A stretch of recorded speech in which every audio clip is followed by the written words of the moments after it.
आज मैले काइकुलिङ mountain hike गरेको छु र सुरुमा काइकुलिङ माउन्टेन बारे संक्षिप्त जानकारी।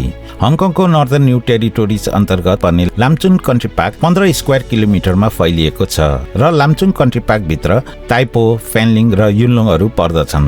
लामचुङ कन्ट्री पार्कलाई फाङकाम रोडले दुई भागमा विभाजन गरेको छ, ती हुन् ताइतोयान र काइकुलिङ। आज म आएको ठाउँ काइकुलिङ हो। काइकुलिङलाई रुस्टर रिज भनेर पनि चिनिन्छ। कामतिनको उत्तरी भागमा देखिने चिन्डे डाँडा हङकङको प्रख्यात हाइकिङ ट्रेल मध्ये एक हो। यहाँ धेरै डाँडाहरू छन् र सबैभन्दा अग्लो डाँडा लोथिङ तेन 585 मिटर, छेउैको काइकुलिङ 572 मिटर र अलिकति पर रहेको अर्को डाँडा काइकुङसान 374 मिटर अग्ला छन्। मेरो घडीको अनुसार काइकुलिङ हाइकिङ ट्रेलको डिस्टेन्स 7.66 किलोमिटर रहेको छ। दूरी तय गर्न लागेको समय 6 घण्टा 16 मिनट रहेको छ र मैले तय गरेको सबैभन्दा अग्लो उचाइ 627 मिटर रहेको छ। हुन त मैले 2 घण्टा बढी ब्रेक लिएको छु। फेरि यो डाँडा हिँड्दा ब्रेक नलि पनि हिँड्न सकिन्न। यो ट्रेल कष्टपूर्ण अनि चुनौतीपूर्ण रहे तापनि यस ठाउँबाट देखिने दृश्यले मन्त्रमुग्ध बनाउँछ। यहाँबाट वरिपरिका दृश्य 360 भ्यू देख्न सकिन्छ। मौसम सफा रहेको बेला सेङ्जेनको स्काइलाइन र युनलङको पानोरामिक भ्यू देख्न सकिन्छ। यस ठाउँको अरू विशेषताहरू भनेको ठाडो चढानहरू, नाङ्गो चट्टानी भिर, डाँडाहरू सबै नाङ्गो नै हुन् र साथै माउन्टेन बाइकरहरूको लागि पनि प्रख्यात ठाउँ हो। यो ठाउँमा गरिने माउन्टेन बाइकिङ इलिगल रहेछ र बाइकले हिँड्ने बाटो बिगारेको मात्र छैन, यहाँको आदिवासी गाउँलेहरूको पुर्ख्यौली च्यानहरू पनि भत्काएको भन्ने पनि रहेको छ। निचोडमा मैले मेरो अनुभव भन्नु पर्दा यो ठाउँले मन्त्रमुग्ध बनाउने भए तापनि विशेष जाडो मौसममा हाइकिङ गर्ने ठाउँ हो। जाडोमा हाइकिङ गरे तापनि छाता आवश्यक पर्दो रहेछ। म जस्तो इन्टरमिडिएट हाइकरहरूले कम्तीमा 6 घण्टा समय छुटाउनु पर्ने रहेछ। आज मैले पूर्वको क्युताबाट हाइक सुरु गरेको छु र जो कोही हाइक पश्चिमबाट सुरु गर्न चाहनुहुन्छ भने 26 अक्टोबरमा मैले पब्लिस गरेको भिडियो 603 मिनी बस चढेर काइकुलिङसम्मको रुटको जानकारी भिडियो हेर्नुहोला। काइकुलिङको भ्लग अबको क्रममा। काइकुलिङ डाँडा जानुलाई चाहिँ कामसुङ रोड स्टेसनबाट पनि यसरी निक्लेर यहाँबाट 77 केएमबी बस चढेर पनि जान सकिन्छ। काइकुलिङ चाहिँ माथि छ है। कामसुङ रोड स्टेसन यो भयो, त्यहाँबाट यसरी सी एक्जिटबाट निक्लेर यसरी यता आउनु पर्यो र अनि 77 के यो सेङ्सुईको पक्रिनु पर्यो। उत्रिनु पर्ने स्टप चाहिँ 31 नम्बर स्टप होइन, क्युतामा हो।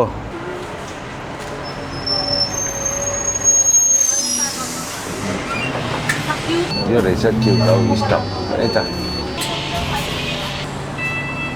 र केही 77बाट उत्रेर चाहिँ अलिक अगाडिबाट यसो देब्रे जानुपर्छ भनेर भनेको थियो। कामसोङ रोडबाट आउँदाखेरिको बस स्टप यो भयो, अब जाँदाको बस स्टप यो भयो र यो चाहिँ क्युताउको तासेक चुन रहेछ यो।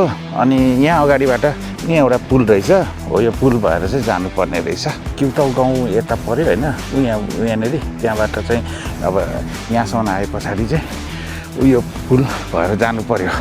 यहाँ एउटा बाटो रहेछ अनि यो पाइपको मुनि भएर जानु पर्यो, पुल भएर जानुपर्ने रहेछ।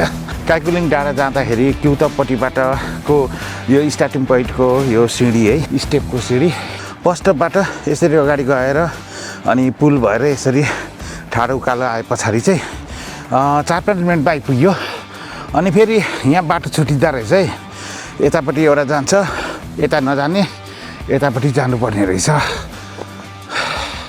अब चाहिँ हाइकिङ ट्रेल सुरु भयो। यो फर्स्ट लुक्स यो काइकुलिङको राम्रो देखिएको छ।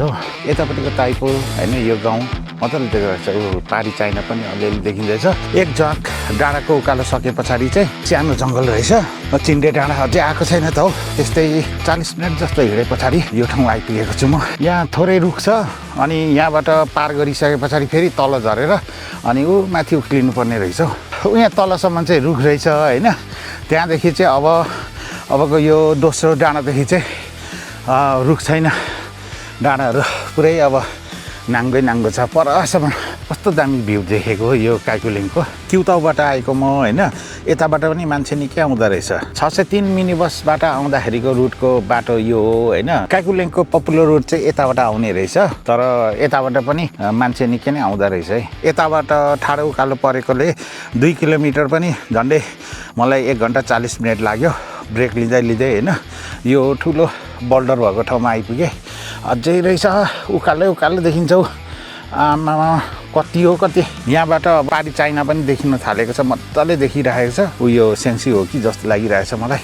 यो काइकुलिङमा ढिम्काहरू चाहिँ धेरै रहेछ अनि यो ढिम्काहरू चाहिँ अब उकालो ओह्रालो गर्दै अब जानुपर्ने माथिको त कत्रो ठुलो अग्लो डाँडा देखिरहेछ यहाँबाट यतापट्टि चाहिँ अब यो सेङ्सी फेन्लिङ भयो भने होइन अनि यतापट्टि चाहिँ लोकमाचाउ हुनुपर्छ है म चाहिँ यताबाट आएको मुनिबाट देखेको अग्लो डाँडा चाहिँ यो थियो होइन यसले छेकेको अझै उता रहेछ डाँडा अझै उयो डाँडा उकालो जानुपर्ने भयो त्यस पछाडि मात्रै ओह्रालो छ जस्तो छ अझै एक झ्वाक हिँड्नुपर्ने रहेछ यो अगाडि देखेको डाँडा पनि आइपुगेँ म होइन अझै एकचोटि तल झरेर अनि माथि जानुपर्ने रहेछ धेरै दुःख गरेर ल ट्रिगोनोमेट्रिकल स्टेसन आइपुगेँ अब यहाँबाट चाहिँ अब के देखिँदो रहेछ हेरौँ है यो डाँडाभन्दा त्यो डाँडा अग्लो छ तर यो डाँडामा चाहिँ अब ट्रिगोनोमेट्रिकल स्टेसन बनाएको छ कारण चाहिँ यहाँबाट चाहिँ 360 देखिने रहेछ हौ ऊ सेकङ देखिँदैछ होइन उता कामतिन अनि युलङ तिनसुवाई अनि अब यतापट्टि वेटले अनि यता लोकमाचाउ अनि यता फेन्लिङ सेङ्सुई चाहिँ छेकिन थाल्यो है झन्डै कति लाग्यो भने 3 घन्टा बढी लाग्यो मलाई यो ठाउँमा आइपुग्नुलाई पर्यटकहरूले यहाँ ब्रेक गरिरहेका छन् यो चिन्डे डाँडा कस्तो दामी देखेको उहाँको झन् दामी लागेको छ मलाई त यो डाँडासम्म चाहिँ माउन्टेन बाइकर अनि डट बाइकरहरू चाहिँ जान्छ जस्तो लाग्यो यहाँनिर आइपुग्दा चाहिँ होइन हाइकरहरू टन्नै आयो है यहाँ तल के रहेछ हौ ल यहाँ चाहिँ मान्छेहरूले ढुङ्गा थुपारेको रहेछ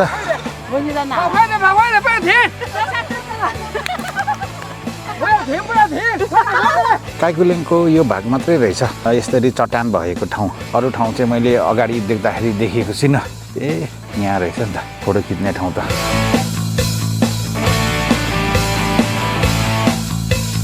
यो चट्टान भएको ठाउँ चाहिँ राम्रो लाग्यो है यो काइकुलेङमा ऊ माथि पनि चढ्दा हुने रहेछ पर चाहिँ जङ्गल छ होइन जङ्गलदेखि यता चाहिँ अनि ओत लाग्ने ठाउँ चाहिँ यही मात्रै रहेछ है कस्तो दामी भ्यू क्या यहाँ झन् यो परको रोस्टर रिजमा झन् कस्तो दामी देख्छ होला हौ यो चट्टान कस्तो मजाले फुटेको हाइकरहरू आउने जाने भइरहेको छ ल यो ठाउँसम्म चाहिँ आइपुगेँ म राम्रो रहेछ माथिको ठुलो डाँडाबाट हेर्दाखेरि चाहिँ यहाँ ओत लाग्ने ठाउँ छैन जस्तो लाग्थ्यो होइन यो सानो यो रुखले पनि ओत मजाले दियो है यो ठाउँमा मैले के नोटिस गरेँ भने यता कामतिरपट्टि चाहिँ नाङ्गो छ होइन यता सेङ्सीपट्टि चाहिँ फेरि रुखहरू छ हो खै यो चाहिँ मैले बुझिनँ है ल यतापट्टि चाहिँ रुखै रुख छ होइन अनि यतापट्टि अब नाङ्गो छ है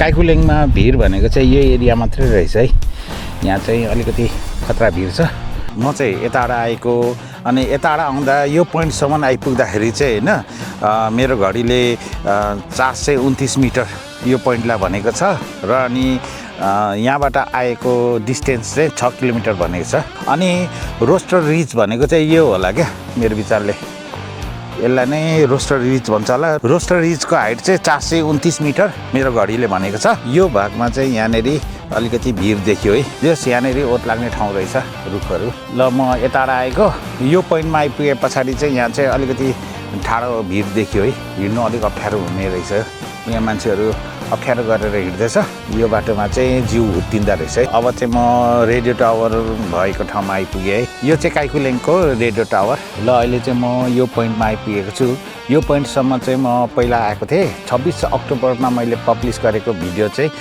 यहाँसम्म आएको थिएँ अहिले यहाँसम्म आइपुग्दाखेरि 7 किलोमिटर जति त भइसकेको छ हाई टेन्सनको तल्लोपट्टि चाहिँ 603 मिनी बसको बस स्टप छ त्यहाँसम्म पुग्नुलाई अब ओह्रालो छ है जस यतातिर चाहिँ सिँढी बनाएको छ अलिकति सजिलो छ काइकुलेङको हाइकिङ चाहिँ सिद्ध्यायो पहिला आउँदाखेरि यो मैले लेखेको थिएँ टु काइकुलेङ होइन स्टार्टिङ पोइन्ट भनेर ल यो चाहिँ अब यताबाट जाँदाको स्टार्टिङ पोइन्ट र अनि अहिले मैले गरेको चाहिँ एन्ड पोइन्ट हो र मिनी बस चाहिँ यहाँ तल छ यो चाहिँ बस स्टप हो 603 को युलङपट्टिको बस स्टप चाहिँ फुङचेङ रोड मिनी बस टर्मिनस रहेछ अनि यो चाहिँ कहाँ हो भने पहिलाको पोइन्सेटा स्कुलको यतापट्टिको बस स्टप हो काइकुलेङको जम्मा डिस्टेन्स चाहिँ 7.66 रहेछ 7.66 किलोमिटर चाहिँ 6 घन्टा 16 मिनटमा मैले तय गरेँ लगभग 2 घन्टा जति चाहिँ मैले रेस्ट गरेको छु काइकुलेङको हाइएस्ट एलिभेसन चाहिँ 627 मिटर रहेछ